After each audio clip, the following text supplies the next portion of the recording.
নির্বাচনের দিন হলো ছুটির দিন। আমি আমার পরিবার নিয়ে পিকনিকে যাই, ভোটের জন্য যাই না। অন্যরা তো ভোট দিচ্ছে, কি আর হবে আমি যদি না যাই? এখনো আমরা রাজতন্ত্রের মানসিকতায় আটকে আছি। নির্বাচিত ব্যক্তিটিকে ভাবি রাজা কিংবা সম্রাট।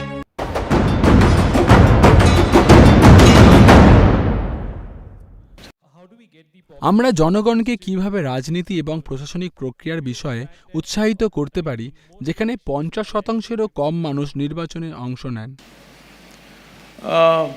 See, this is not about politics. There is not enough concern about the nation and the people. দেখুন, এটা রাজনীতির বিষয় নয়। এই দেশ এবং মানুষের ব্যাপারে আমাদের যথেষ্ট উদ্বেগ নেই। বহু সংখ্যক মানুষের মধ্যে সেই উদ্বেগ আজও আসেনি। এখনও আমরা এরকমই আছি। পরিবারের প্রতি আসক্তি, আমাদের পরিবার এবং সাম্প্রদায়িক পরিচিতি এতটাই জোরালো যে আমি আমার পরিবার নিয়ে যদি ভালো থাকি, দেশের কি হচ্ছে তার পরোয়া করি না। নির্বাচনের দিন হলো ছুটির দিন। আমি আমার পরিবার নিয়ে পিকনিকে যাই, ভোটের জন্য যাই না। কে গিয়ে ওই লাইনে দাঁড়াবে?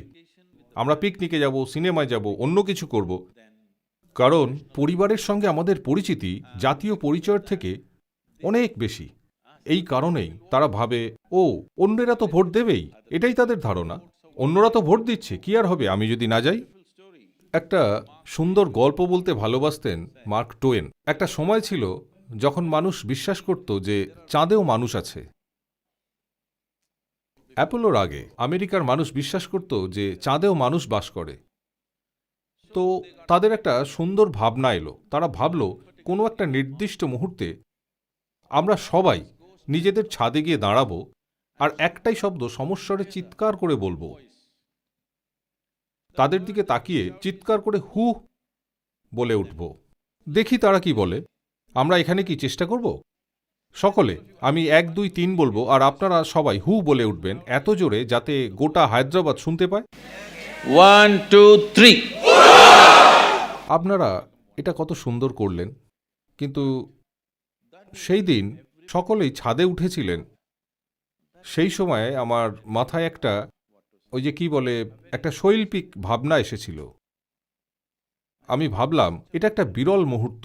সকলে মিলে বলতে যাচ্ছে একটাই শব্দ, আর আমার গলার স্বর তো খুব কম। কি আর হবে আমি যদি এটা না বলি? আর আমি শুনতে চাইছিলাম সেই অসাধারণ মুহূর্তটা সবাই বলবে হু। তো সেই মুহূর্তটা এলো এবং নিঃশব্দে চলে গেল। এমনটা হতে পারে নির্বাচনের দিন কেউই বাইরে এলো না, শুধু তারাই এলো রাজনৈতিক দলগুলো যাদের অর্থলোভ বা ভয় দেখিয়ে এক ছাতার তলায় রেখেছে। এটা হলো দায়িত্ব জ্ঞানহীন হয়ে বেঁচে থাকা। দেখুন, তামিল ভাষায় গণতন্ত্রের জন্য শব্দটি হল Jananayakam. জননায়কম। এর অর্থ হল People are the leaders.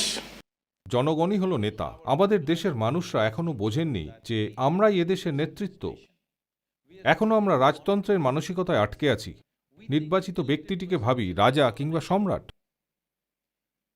তো এই শিক্ষার অভাব, তথ্যের অভাব, দেশের সঙ্গে একাত্মতার অভাবের ফলে আমরাই দেশের নির্মাতা, এই জোরালো বোধটি কাজ করে না। কেউ একজন দেশটা চালাবে, এটা সেই ব্রিটিশের খোয়ারি। আমরা ভাবি অন্য কেউ দেশ চালাচ্ছে।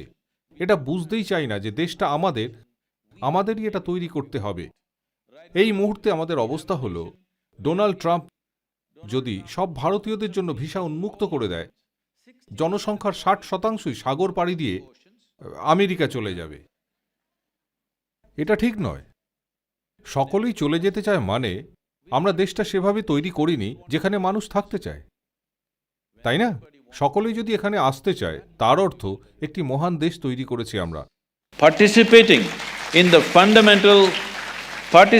in the এর জন্য মৌলিক প্রক্রিয়ায় অংশগ্রহণ, গণতন্ত্রের মৌলিক প্রক্রিয়ায় অংশ নেওয়া প্রত্যেকটি মানুষের জন্য আবশ্যিক। কিন্তু বাধ্যতামূলক করলে সেটা কুৎসিত হয়ে যাবে। তো আমার কথা হলো, এই সাধারণ বিষয় নিয়ে আমরা বিতর্ক করছি মানে সবাইকে একসাথে রাখতে পারছি না, আর সকলকে ভোট দেওয়াতেও পারবো না দেশের সংকটের মুহূর্তেও। যখন 50% মানুষ ভালো করে খেতে পায় না, সেটা আমার কাছে সংকটজনক। এটা সাধারণ পরিস্থিতি নয়, এটা সংকট। যখন এমন সংকট রয়েছে এখানে, আমার ভোট দেওয়া উচিত কি উচিত নয়? হয়তো আমরা বলবো কেউ গ্রহণযোগ্য নয় আমার কাছে। ঠিক আছে, এগুলো শুনতে বুদ্ধিজীবীর মতো লাগে, কিন্তু বিশ্বাস করুন এভাবে দেশকে তৈরি করতে পারবেন না। আপনাকে বিকল্প বাছতেই হবে। যত খারাপ বিকল্পই থাক, তার মধ্যে অবশ্যই একটু কম খারাপ বিকল্পকে বেছে নিতে হবে।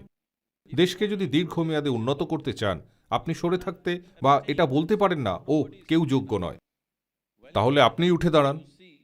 যদি মনে করেন এই বিতর্কটা সব জায়গায় চলছে, চায়ের দোকানে, কলেজে, সর্বত্র, ও রাজনৈতিক নেতারা জঘন্য, তারা চোর, তারা এরকম, আমরা যদি চোরেদের হাতেই দেশটাকে তুলে দিয়ে থাকি আর পিছনের সারিতে এখানে বসে থাকি, এমনকি ভোট দেওয়ার দায়িত্বটুকু যদি অনুভব না করি, তাহলে আমরা তো তাদের থেকেও বড় চোর, তাই না?